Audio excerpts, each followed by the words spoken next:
Xin chào anh em nha.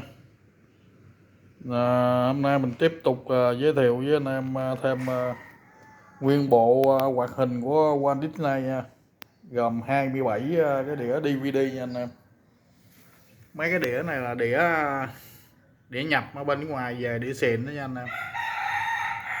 27 đĩa, mỗi đĩa mỗi chủ đề khác nhau hết, của hãng Walt Disney của Mỹ anh em.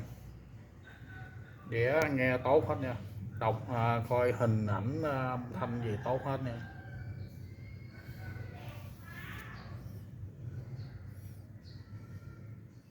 Anh em nào lấy về để trưng bày trong phòng audio của anh em, để coi cho mấy đứa con, mấy đứa cháu ở trong nhà coi, để trưng bày trên kệ rồi cũng rất là đẹp. Giá thì cũng mềm thôi nha anh em. Đó, bộ 27 đĩa luôn, có hộp bìa, hộp rồi rất là đẹp, trưng bày trong kệ audio cũng rất là đẹp, hình ảnh âm thanh nghe tốt. Rồi anh em cần thì liên hệ với mình nha.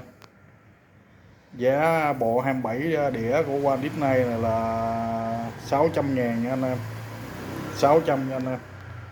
Rồi, chào anh em nha. Ai có nhu cầu liên hệ với mình. Chào anh em.